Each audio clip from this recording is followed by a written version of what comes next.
गंगापुर नाम का एक छोटा सा गांव था। उस गांव में मोहन अपनी पत्नी राधा और बेटे नितिन के साथ रहता था। मोहन के माता पिता का बचपन में ही देहांत हो गया था, जिसके कारण उसे जीवन की अनेक कठिनाइयों का सामना करना पड़ा। लेकिन उसने अपनी मेहनत और लगन से खुद को संभाला और जगदीश नाम के एक बड़ी किसान के यहाँ मजदूरी करने लगा। जगदीश के घर पर उसकी पत्नी राधा भी काम किया करती थी। राधा घर की साफ सफाई और अन्य कामकाज संभालती थी। दोनों पति पत्नी बहुत मेहनती थे और अपनी जिम्मेदारियों को पूरी ईमानदारी से निभाते थे। उनका बेटा नितिन बहुत चंचल और होशियार था। मोहन और राधा ने अपने बेटे नितिन को अच्छी परवरिश देने के लिए हर संभव कोशिश की। वे अपनी छोटी सी दुनिया में बेहद खुश थे। गंगापुर गांव में हर साल सर्दी का मौसम आता था, लेकिन इस बार ठंड बेहद भयानक थी। तापमान -4 डिग्री तक गिर गया था, जिससे लोग परेशान हो गए। ठंडी हवाओं और घने बादलों ने पूरे दिन ठंड का माहौल बनाए रखा। गांव के लोग आग जलाकर खुद को गर्म रखने की कोशिश कर रहे थे। बड़े बुजुर्गों का कहना था कि ऐसी सर्दी उन्होंने पहले कभी नहीं देखी। गंगापुर के लोग एकजुट होकर इस कठिन समय का सामना कर रहे थे।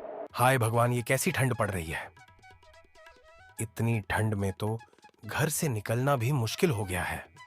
लगता है इस बार ठंड कुछ ज्यादा ही बढ़ गई है। मोहन, सच में ऐसी ठंड तो पहले कभी नहीं देखी। बाहर जाने का मन ही नहीं करता। ठंडी हवा तो बदन को चीरती हुई निकलती है। राधा, और देखो, सूरज भी जैसे छुट्टी पर चला गया है। दिन भर कोहरा छाया रहता है और ऐसा लग रहा है कि ठंड और भी बढ़ती चली जाएगी। सच में इस बार ठंड ने तो सबकी हालत खराब कर दी है। मोहन, तुम बाहर कैसे जाओगी?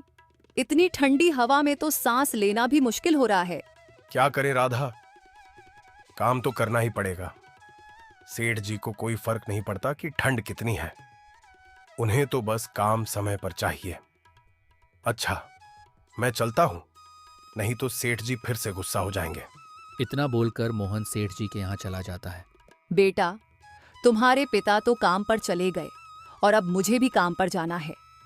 घर पर तुम अकेले हो, इसलिए बाहर मत निकलना और घर पर ही रहना।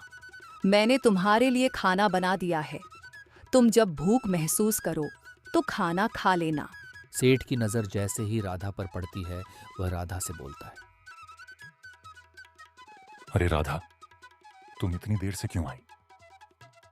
तुम्हें पता है काम पर देर से आने का क्या मतलब होता है? मैं कब से तुम्हारा इंतजार कर रहा हूं। माफ कीजिए सेठ जी, रास्ते में बहुत ठंड थी और मैं जल्दी नहीं पहुंच पाए। घर का भी काम करना पड़ता है, इसलिए थोड़ी देर हो गए। अब मैं काम पर पूरी तरह ध्यान दूंगी। ये सब बहानेबाजी मुझसे मत करो। ये बात मुझे बिल्कुल पसंद नहीं। अगर तुम अपना काम ईमानदारी से नहीं कर सकती तो मैं तुम्हारी छुट्टी कर दूंगा, समझी? तुम्हारे जैसे काम करने वालों की कमी नहीं है इस गांव में। यहां काम मांगने वालों की लाइन लगी रहती है। राधा वहीं चुपचाप सुनती रही। तभी सेठ जी का बेटा वहां आ जाता है। अरे आप क्यों डांट रहे हो इस बेचारी को? देखता नहीं बाहर कितनी ठंड है, फिर भी ये काम पर आई है। ये भी तो इंसान है, इस पर आपको जरा सी भी दया नहीं आई।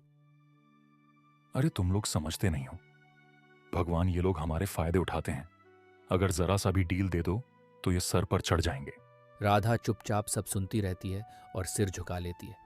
फिर वह जल्दी से अपना काम पूरा करने में लग जाती है। दूसरी ओर मोहन सेठ के यहाँ काम कर रहा था। सेठ का स्वभाव बेहद कठोर था।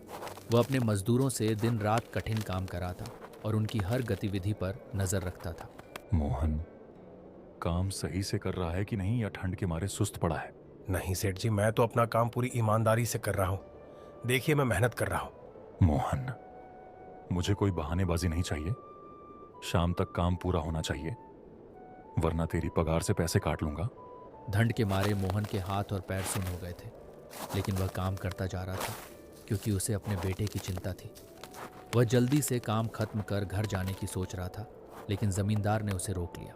मोहन, आज का काम निपटा कर ही जाना, वरना कल से काम पर मत आना। मेरी जगह पर काम चोरी नहीं चलता। जी सेठ जी, मैं आज सारा काम खत्म करके ही घर जाऊंगा, आप चिंता मत कीजिए।